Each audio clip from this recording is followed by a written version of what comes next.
दोस्तों आप सभी का स्वागत है आपका अपना ही YouTube channel expert study point में। तो आई होप आप लोग भी अच्छे होंगे।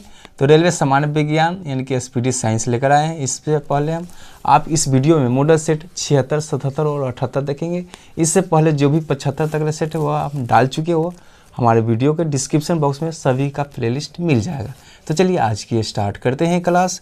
आज हम देखेंगे मॉडल सेट 76 में क्या लिखा हुआ है। कहता है मोटर वाहनों में पीछे का दृश्य देखने के लिए कौन सा दर्पण का प्रयोग करते हैं। तो मोटर वाहनों में साइड जो मिरर होता है वो उत्तल दर्पण होता है। उत्तल दर्पण का प्रयोग इसलिए करते हैं कि वो बड़े वस्तुओं को छोटा वस्तु में आपको दिखाई देगा। जैसे बगल में आप अगर मान लीजिए छोटा मोटरसाइकिल चला रहे तभी भी पीछे से कार को देखिएगा तो कार का जो साइज है आपको कैमरा में वो पूरा दिखाई देता है, यानी कि बड़े वस्तु का छोटा प्रतिबिंब करता है, इसलिए उसका उत्तल दर्पण का प्रयोग करते हैं।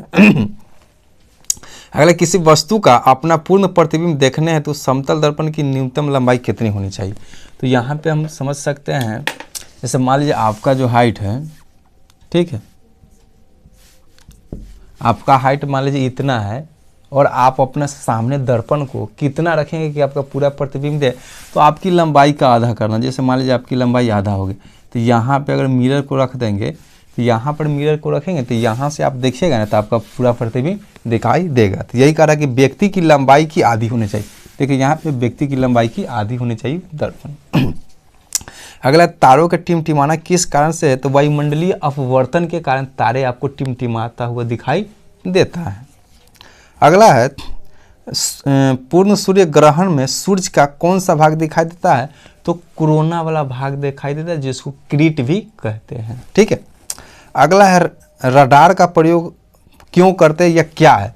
तो वायुयान यानी कहते हैं रडार का प्रयोग कहाँ पे होता है या क्या है। तो वो वायुयान जैसी वस्तुओं की पहचान और उसकी स्थिति को निर्धारण के लिए रडार का प्रयोग करते हैं। रडार से ही वायुयान की स्थिति का पता चलता है कि कहाँ पे है नहीं।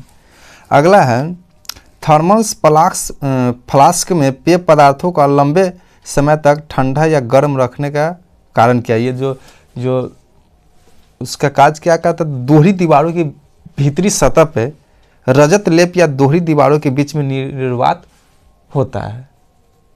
आपका जो हॉट वाला जो बर्तन देखते हुएगा मिल्टन का, तो उसमें जो उसका डिब्बा जो होता है ना दो भागों में रहता है, यानी कि उसमें जो दोहरी दीवार रहता है और बीच में आपको गैप मिल जाता है, जिसके कारण वो जो होता है उसका उष्मा का संचरण नहीं होता, इसलिए वो ठंडा है तो ठंडा ही रहेगा, गर्म है तो गर्म ही रहता है। अगला, रेफ्रिजरेटर का हिमनीकरण कक्ष यानी फ्रीजर उसमें सबसे ऊपर क्यों रखा जाता है। रेफ्रिजरेटर जो फ्रिज देखते हुएगा उसका फ्रीजिंग वाला जो रहता है ऊपर से एकदम ठंडा होते रहता है, तो ऊपर ही क्यों लगाया रहता है। तो कहता है जिसमें यह संवहन धारा के समुचित प्रवाह से सारे भीतरी भाग को ठंडा कर सकते। ऊपर से रहेगा तो ऊपर से ठंडा होते होते जाएगा तो नीचे ठंडा होते चल जाए, इसलिए कहता है सूर्योच्च क्या है। सूर्योच्च क्या है, तो ग्रह की परिक्रमा में वह बिंदु जब वह सूर्य से अधिकतम दूरी पर होता है उसे हम सर्वोच्च कहते हैं। अगला, भू उच्च क्या है। भू उच्च क्या है, तो पृथ्वी का कृत्रिम उपग्रह की पृथ्वी से अधिकतम दूरी वाली स्थिति को भू उच्च कहते हैं। अगला, ईईजी विद्युत मस्तिष्क लेखी किसमें संबंधित है। तो मस्तिष्क से संबंधित। ईईजी आपको मस्तिष्क से संबंधित, जबकि ईसीजी है आपको हृदय से संबंधित है, ठीक है। लिख देते हैं ईईजी, ये मस्तिष्क से, ठीक है, मस्तिष्क से है, जबकि ईसीजी जो है ईसीजी आपको हृदय से संबंधित एक है। ईईजी का नाम इलेक्ट्रोफेनोग्राफ होता है, ठीक है। अगर क्यूरी किसकी इकाई होता है तो रेडियो धर्मिक पदार्थ के यानी रेडियो एक्टिव धार्मिकता की इकाई होता है। अगला, कैंडला किसका मात्रक है। तो कैंडला एक ज्योति तीव्रता का मात्रा है और ज्योति तीव्रता जो है 7 आधारी मात्रकों में आता है, ठीक है। अगला, खाद्य पदार्थों के किस इकाई में मापते हैं। तो खाद्य पदार्थों को कैलोरी में मापते हैं कि आपने कितना कैलोरी आज खाना लिया या कौन सा खाना खाते हैं, कितना खाएगा तो कितना कैलोरी मिलेगा, तो वो खाद्य पदार्थों को कैलोरी में मापा जाता है। अब मॉडल सेट 77 देखेंगे। जल में तैरना न्यूटन की गति के किस नियम पे है। तो न्यूटन के तृतीय नियम पे जल में तैरना होता है। इसमें क्या होता है, प्रत्येक क्रिया के बराबर और विपरीत प्रतिक्रिया होता है। मान लीजिए जल में आप तैर रहे हैं तो पानी पे आप बल लगा रहे हैं और पानी जो है आप पे बल लगा रहे हैं, एक दूसरे पे प्रतिक्रिया कर रहा है, ठीक है। अगले, न्यूटन के गति का प्रथम नियम को क्या कहते हैं। तो न्यूटन के गति के प्रथम नियम को जड़त्व का नियम और गैलीलियो के नियम से नाम से भी इसको जानते हैं। ठीक है, अगला, शरीर का वजन कहाँ पे सबसे अधिक हुआ है? तो शरीर का वजन सबसे अधिक ध्रुव पे होता है, जबकि सबसे कम की बात करें तो विषुवत रेखा या भूमध्य रेखा पे होता है, और जीरो की बात करें तो पृथ्वी के केंद्र पर विषुवत रेखा का मान 0 होता है। अगला, जाड़ों की रातों में अत्यधिक ठंड होने पर पानी के पाइप फट जाता है। क्यों? जब अधिक ठंडी होने के कारण पानी का आयतन जो है बढ़ जाता है, यानी कि बर्फ बनने के बाद उसका आयतन बढ़ जाता है, जिसके कारण पाइप फट जाती है। अगला है, यदि समानतः पानी में कोई अंडा डाला जाए तो वह डूब जाता है, पर यदि पानी में काफ़ी मात्रा में नमक मिला दे तो और उसमें अंडा डाले जाए तो क्या होगा? देखिए, अगर मान लीजिए आप पानी में अंडा डालेंगे तो स्वाभाविक है कि अंडा का घनत्व तो ज़्यादा होता है पानी से, तो डूब जाएगा। जबकि उसी पानी में ज़्यादा मात्रा में नमक मिला देंगे तो नमक मिलाने से क्या होगा? पानी का घनत्व तो अधिक हो जाएगा। किसके सापेक्ष? तो अंडा के सापेक्ष कम हो जाता है, जिसके कारण अंडा वो ऊपर तैरता है। यही कहा है कि अंडा पानी पर तैरता रहेगा, वही कारण। अगला है, बर्फ पानी में तैरता है परंतु अल्कोहल में डूब जाता है। तो बर्फ का जो घनत्व पानी से अधिक होता है, जबकि अल्कोहल से कम होता है, इसीलिए वो अल्कोहल से भारी होता है। वही है, यानी बर्फ पानी से हल्की होती है तथा अल्कोहल से भारी होती है। अगला कहता है, बांध के नीचे की दीवार मोटी बनाई जाती है, तो गहराई बढ़ने के कारण द्रव का दाब बढ़ता है। ठीक है, अगला, भारी हिमखंड शीर्ष की अपेक्षा नीचे तल से क्यों फिसलता है? तो निचले तल का दाब अधिक होने के कारण उसका गलनांक कम जाता है, जिसके कारण वो पिघलना पीछे से सबसे नीचे से स्टार्ट हो जाता है। अगला, साबुन के बुलबुले के अंदर का दाब जो होता है क्या प्रभाव? तो साबुन के बुलबुले का दाब जो होता है ना, वायुमंडलीय दाब से अधिक होता है, इसी कारण वो बड़ा साइज या फूला हुआ दिखाई देता है। अगला है, जब दूध को मथनी से माथा जाता है तो उसमें मक्खन अलग हो जाता है, यह किस सिद्धांत पर कार्य करता है? तो अपकेंद्रीय बल के सिद्धांत पे दूध मक्खनी हो गया, और या जो धुलाई मशीन जो होता है, वॉशिंग मशीन, ये सब अपकेंद्रीय बल के सिद्धांत पर कार्य करते हैं। अगला, जब एक पत्थर को चांद की सतह से पृथ्वी पर लाया जाता है तो क्या होता है? तो उसका भार बदल जाएगा, जबकि द्रव्यमान पे कोई प्रभाव नहीं पड़ेगा, ज्यों का त्यों ही रहेगा। अगला कहता है, किसी लिफ्ट में बैठे हुए व्यक्ति को अपना भार कब महसूस होता है? जब लिफ्ट त्वरित गति से ऊपर की ओर जाएगा, तब वो उसका भार बढ़ता हुआ प्रतीत होगा। अगला कहता है, ताप के सेल्सियस पैमाने पर परम शून्य ताप क्या होता है? तो -273 डिग्री सेल्सियस को परम शून्य ताप कहते हैं। कहीं कहीं आपको -273.15 डिग्री सेल्सियस या 16 डिग्री सेल्सियस देखने को मिलेगा। अगला है, अब मॉडल सेट 78 देखेंगे। तो पृथ्वी की परितः घूमने वाले कृत्रिम उपग्रह से बाहर गिराई गई गेंद क्या होगा? मान लीजिए पृथ्वी के ऊपर से, यानी पृथ्वी की बाहर में जिस तरह से उपग्रह परिक्रमा कर रहा है, वहाँ पर अगर कोई गेंद को गिरा देंगे तो गेंद कहाँ जाएगा?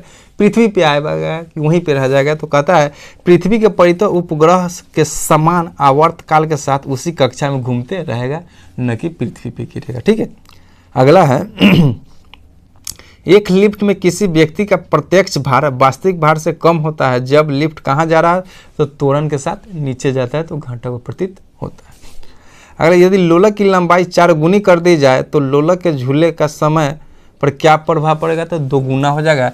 तो कैसे होगा देखिए, आवर्त काल बराबर आपको याद होना चाहिए, टी बराबर होता है 2π√L/g होता है। ठीक है, तो ये तो उसका आवर्त काल का फॉर्मूला हो गया। यहाँ पे क्या कह रहा है? लंबाई को 4 गुना कर दिया जाता है। ठीक है, तो मान लीजिए लंबाई यहाँ पे L है, तो इसको लिख सकते हैं 2π√L/√g लिख सकते हैं, अलग अलग कर सकते हैं इसको। ठीक है, तो अगर L का लंबाई क्या 4 गुना कह रहा है, तो यहाँ पे लिखेंगे तो √4 हो जाएगा। और √4 मतलब यानी 4 का वर्ग, यानी कि वर्गमूल क्या होता है? 2 होता है। तो इस जगह पे हम क्या कर सकते हैं? यहाँ पे हम 2 कर सकते हैं, इसको बाहर लाकर। तो कह सकते हैं कि ये क्या हो गया? 2 गुना हो जाता है। 4 गुना करेंगे तो 2 गुना हो जाएगा। यानी उसको अगर नहीं फार्मूला याद है तो याद रखिएगा, आवर्तकाल में अगर लंबाई को 4 गुना करता है तो 2 गुना, यानी उसका वर्गमूल निकाल लेंगे। ठीक है, 25 गुना कहेगा तो 5 गुना बढ़ जाएगा। ठीक है, अगला है, केल्विन मान पे मानव शरीर का तापमान क्या होता है, केल्विन पे पूछा हुआ है। तो आपको पता होना चाहिए कि हम आपको बताए हुए हैं कि मानव का जो सामान्य तापमान होता है डिग्री सेल्सियस में बात करें तो 37 डिग्री सेल्सियस होता है, जबकि फ़ारेनहाइट में बात करें तो 98.6 फ़ारेनहाइट होता है, जबकि केल्विन की बात करें तो 310 केल्विन होता है। ठीक है। अगला, यदि जल को 10 डिग्री सेल्सियस से 0 डिग्री सेल्सियस तक ठंडा किया जाता है तो क्या प्रभाव पड़ता है। ठीक है, आयतन के हिसाब से करना है। तो देखिए, सबसे पहले आपको 0 से स्टार्ट करते हैं। ठीक है, 0 1 2 4 5 10 तक ले जाएगा। ठीक है, तो यहाँ से पूछा क्या है, यदि जल को 10 डिग्री सेल्सियस तक ठंडा किया जाता है, यानी 10 से 0 डिग्री सेल्सियस तक ठंडा किया जाता है तो क्या प्रभाव पड़ता है। तो कहता है आंसर, जल का आयतन 4 डिग्री सेल्सियस तक कम हो जाता है। तो आपको मालूम होना चाहिए जल का आयतन सबसे अधिक कहाँ होता है, तो 0 डिग्री सेल्सियस पर जल का आयतन सबसे अधिक होता है, जबकि 4 डिग्री सेल्सियस पे कम होता है। तो मान लीजिए यहाँ से इस बगल आना। ठीक है, यहाँ तक आएंगे। तो देखिए, तो आपको मालूम होना चाहिए जल का जो आयतन होता है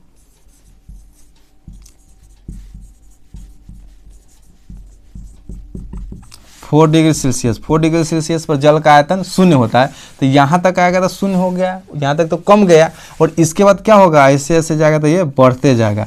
आपको पता होना चाहिए 0 डिग्री सेल्सियस पे जल का आयतन सबसे अधिक होता है। ठीक है, यानी सबसे अधिकतम 0 डिग्री। तो यहाँ 4 तक आएगा तो कम जाएगा, उसके बाद फिर से क्या हो जाएगा, बढ़ना स्टार्ट हो जाएगा। तो यही दिया हुआ है, जल का आयतन 4 डिग्री सेल्सियस तक कम होगा और उसके बाद फिर से वो बढ़ना स्टार्ट हो जाता है।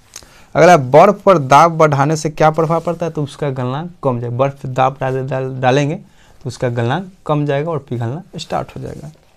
अगला है, पूर्ण विकिरण उत्तमोमापी किस सिद्धांत पर कार्य करता है, तो स्टीफन के सिद्धांत पर कार्य करता है। अगला, सूर्य का ताप किस यंत्र से मापा जाता है, तो पायरोमीटर तापमापी से सूर्य का ताप मापते हैं। अगला है, जब जल को 0 डिग्री सेल्सियस से 10 डिग्री सेल्सियस तक गर्म किया जाता है तो उसका आयतन पर क्या प्रभाव पड़ता है, तो वही है, इससे पहले 10 से 0 तक था, अब 0 से 10 तक। यहाँ पे तो सब 0 डिग्री सेल्सियस पर जल का आयतन अधिकतम होता है। तो यहाँ से क्या होगा, अब इस बगल से चलते हैं, तो यहाँ पे तो अधिकतम होता है भैया, तो यहाँ से यहाँ जाएगा तो पहले क्या होगा, घटेगा, क्योंकि यहाँ पे अधिकतम है।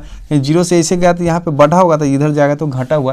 तो 0 से 10 तक क्या होगा, तो पहले घटता है, और 4 डिग्री सेल्सियस पर जल का आयतन कम होता है, तो यहाँ पे तो 0 हो जाएगा, यहाँ से फिर क्या हो जाएगा, फिर बढ़ना स्टार्ट हो जाएगा। तो कह सकते हैं कि पहले घटता है और बाद में बढ़ता है, वही दिया हुआ है, पहले घटता है और उसके बाद में बढ़ता है।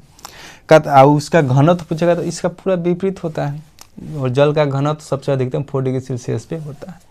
अगला है, शीशे की छड़ जब भाप में रखी जाती है तो उसकी लंबाई बढ़ जाती है, लेकिन उसकी चौड़ाई पर कोई प्रभाव नहीं पड़ता, यानी कि वो अपरिवर्तित रहता है। अगला है, एक धातु की गेंद को अगर कोटर है, जब इस धातु की गेंद को गर्म किया जाता है तो कोटर की आयतन पर क्या प्रभाव है, तो बढ़ जाएगा, उसका कोटर भी क्या हो जाएगा, बढ़ जाएगा। ठीक है। अगला है, सूर्य विकिरण का कौन सा भाग सोलर कुकर को गर्म करता है, तो अवरक्त किरणें जो निकलती है वो सोलर कुकर को गर्म करता है। अगला, निम्न तापी परीक्षण किस ताप पर किया जाता है, तो -196 डिग्री सेल्सियस पर निम्न तापी का प्रयोग करते हैं। तो ये रहे आज के मॉडल सेट 76, 77 और 78, और हमारे इस स्पीडी साइंस का एपिसोड 26वां था। इससे पहले सभी डाल चुके हैं, और हमारे चैनल पे पहली बार विजिट किए तो चैनल को सब्सक्राइब कर दीजिएगा, ताकि जब भी हम इसका अगला पार्ट डालें और सारे वीडियो डालें तो आप तक पहुंच पाए। वीडियो को लाइक शेयर भी कीजिएगा, और हाँ, कमेंट में ज़रूर बताइएगा वीडियो कैसा लगा। फिर मिलते हैं अगले एपिसोड में, तब तक के लिए ओके बाय, टेक केयर।